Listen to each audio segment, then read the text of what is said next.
अवधूत चिंतन गुरुदेव दत्त श्री स्वामी समर्थ.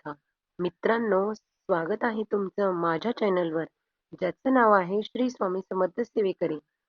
तर बघा मित्रांनो, आजचा हा व्हिडिओ खूप महत्त्वाचा आहे. तर ह्या व्हिडिओकडे अजिबात दुर्लक्ष करू नका. तुम्ही जर खरे स्वामी भक्त असाल तर हा व्हिडिओ शेवटपर्यंत बघा.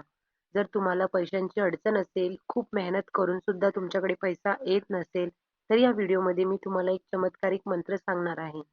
फक्त एक गोष्ट लक्षात ठेवा. हा मंत्र अपूर्ण ऐकून ठेवू नका. तो पूर्ण ऐका, तरच या मंत्राचा फायदा तुम्हाला होईल. तुम्ही मोबाईलवर सुद्धा हा मंत्र लावून ठेवू शकता. हा मंत्र लावून मनापासून ऐका. लवकरच तुम्हाला फरक जाणवेल. गरिबी कायमची नष्ट होईल. प्रिय भक्तांनो, श्री स्वामी समर्थ महाराज आज एका क्षणात तुमचे नशीब बदलणार आहेत. फक्त हा चमत्कारी मंत्र तुम्ही मनापासून ऐकून स्वामींची जर मनापासून पूजा कराल, तर तुम्हाला या मंत्राचा फरक जाणवेल. जो व्यक्ती खूप श्रीमंत आणि धनवान होईल. या मंत्राबद्दल खूप काही रहस्यमय गोष्टी आहेत, जे तुम्हाला माहिती नसतील. एखादा एखादा खरा स्वामी भक्त खऱ्या मनापासून दिवसातून 2 वेळा जरी हा मंत्र ऐकेल, त्या व्यक्तीच्या मनातील सर्व इच्छा थेट स्वामी महाराजांच्या हृदयाला भेटतील आणि त्या व्यक्तीच्या मनात जी कोणती इच्छा असेल, ती महाराज लगेच पूर्ण करतील. स्वामी भक्तांनो, या चमत्कारिक मंत्राकडे अजिबात दुर्लक्ष करू नका. तुम्हाला जर व्यवसायामध्ये किंवा नोकरीमध्ये अडचणी येत असतील, त्रास जाणवत असेल, तर महाराजांच्या या चमत्कारिक मंत्रामुळे तुमचं सर्व काही संकटे दूर होऊन सर्व काही ठीक होईल. तुमच्या घरामध्ये धनलक्ष्मी, समृद्धी सर्व काही येईल. तर मग चला मित्रांनो, सुरुवात करूया या मंत्राची. श्री स्वामी समर्थ. मंत्राची सुरुवात.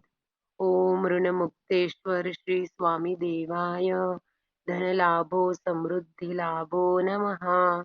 ओम ऋणमुक्तेश्वर श्री स्वामी देवाय धनलाभ समृद्धी लाभो नमः. ओम ऋणमुक्तेश्वर श्री स्वामी देवाय धनलाभ समृद्धी लाभो नमः.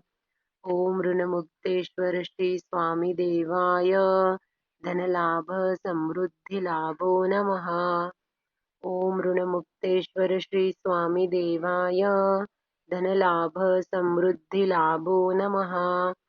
ओम ऋणमुक्तेश्वर श्री स्वामी देवाय धनलाभ समृद्धी लाभो नमः.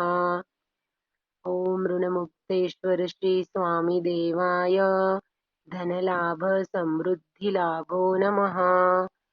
ओम ऋणमुक्तेश्वर श्री स्वामी देवाय धनलाभ समृद्धी लाभो नमः. ओम ऋणमुक्तेश्वर श्री स्वामी देवाय धनलाभ समृद्धी लाभो नमः.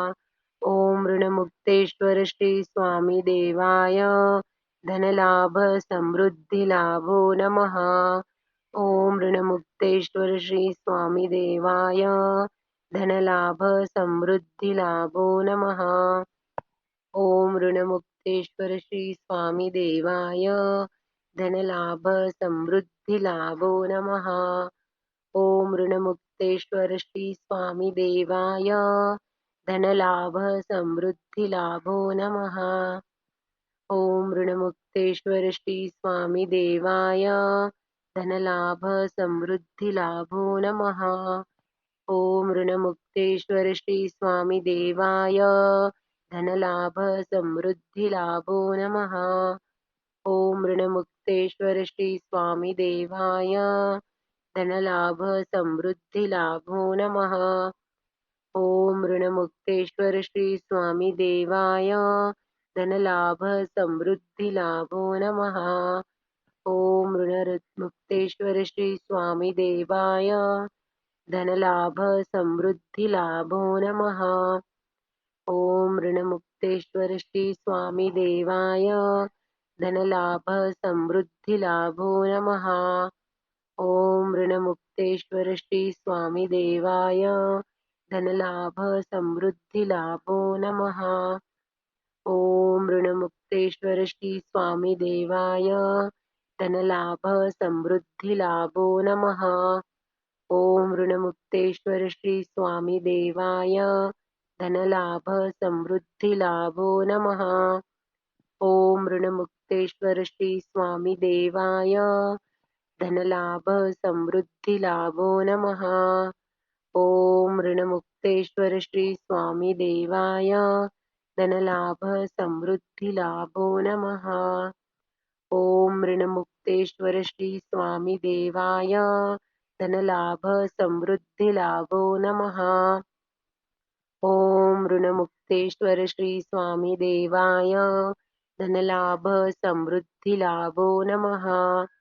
ओम ऋणमुक्तेश्वर श्री स्वामी देवाय धनलाभ समृद्धिलाभो नमः। ओम ऋणमुक्तेश्वर श्री स्वामी देवाय धनलाभ समृद्धिलाभो नमः। ओम ऋणमुक्तेश्वर श्री स्वामी देवाय धनलाभ समृद्धिलाभो नमः। ओम ऋणमुक्तेश्वर श्री स्वामी देवाय धनलाभ समृद्धिलाभो नमः। ओम ऋणमुक्तेश्वर श्री स्वामी देवाय धनलाभ समृद्धिलाभो नमः। ओम ऋणमुक्तेश्वर श्री स्वामी देवाय धनलाभ समृद्धिलाभो नमः। ओम ऋणमुक्तेश्वर श्री स्वामी देवाय धनलाभ समृद्धिलाभो नमः। ओम ऋणमुक्तेश्वर श्री स्वामी देवाय धनलाभ समृद्धिलाभो नमः। ओम ऋणमुक्तेश्वर श्री स्वामी देवाय धनलाभ समृद्धिलाभो नमः। ओम ऋणमुक्तेश्वर श्री स्वामी देवाय धनलाभ समृद्धिलाभो नमः। ओम ऋणमुक्तेश्वर श्री स्वामी देवाय धनलाभ समृद्धिलाभो नमः। ओम ऋणमुक्तेश्वर श्री स्वामी देवाय धनलाभ समृद्धिलाभो नमः।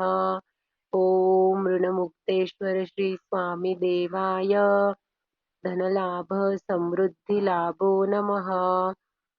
ओम ऋणमुक्तेश्वर श्री स्वामी देवाय धनलाभ समृद्धिलाभो नमः। ओम ऋणमुक्तेश्वर श्री स्वामी देवाय धनलाभ समृद्धिलाभो नमः। ओम ऋणमुक्तेश्वर श्री स्वामी देवाय धनलाभ समृद्धिलाभो नमः। ओम ऋणमुक्तेश्वर श्री स्वामी देवाय धनलाभ समृद्धिलाभो नमः। ओम ऋणमुक्तेश्वर श्री स्वामी देवाय धनलाभ समृद्धिलाभो नमः। ओम ऋणमुक्तेश्वर श्री स्वामी देवाय धनलाभ समृद्धिलाभो नमः। ओम ऋणमुक्तेश्वर श्री स्वामी देवाय धनलाभ समृद्धिलाभो नमः। ओम ऋणमुक्तेश्वर श्री स्वामी देवाय धनलाभ समृद्धिलाभो नमः। ओम ऋणमुक्तेश्वर श्री स्वामी देवाय धनलाभ समृद्धिलाभो नमः। ओम ऋणमुक्तेश्वर श्री स्वामी देवाय धनलाभो समृद्धिलाभो नमः।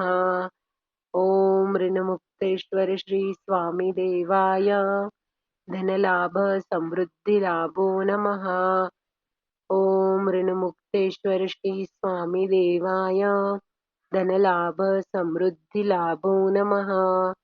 ओम ऋणमुक्तेश्वर श्री स्वामी देवाय धनलाभ समृद्धिलाभो नमः। ओम ऋणमुक्तेश्वर श्री स्वामी देवाय धनलाभ समृद्धिलाभो नमः। ओम ऋणमुक्तेश्वर श्री स्वामी देवाय धनलाभ समृद्धिलाभो नमः। ओम ऋणमुक्तेश्वर श्री स्वामी देवाय धनलाभ समृद्धिलाभो नमः। ओम ऋणमुक्तेश्वर श्री स्वामी देवाय धनलाभ समृद्धिलाभो नमः। श्री स्वामी समर्थ।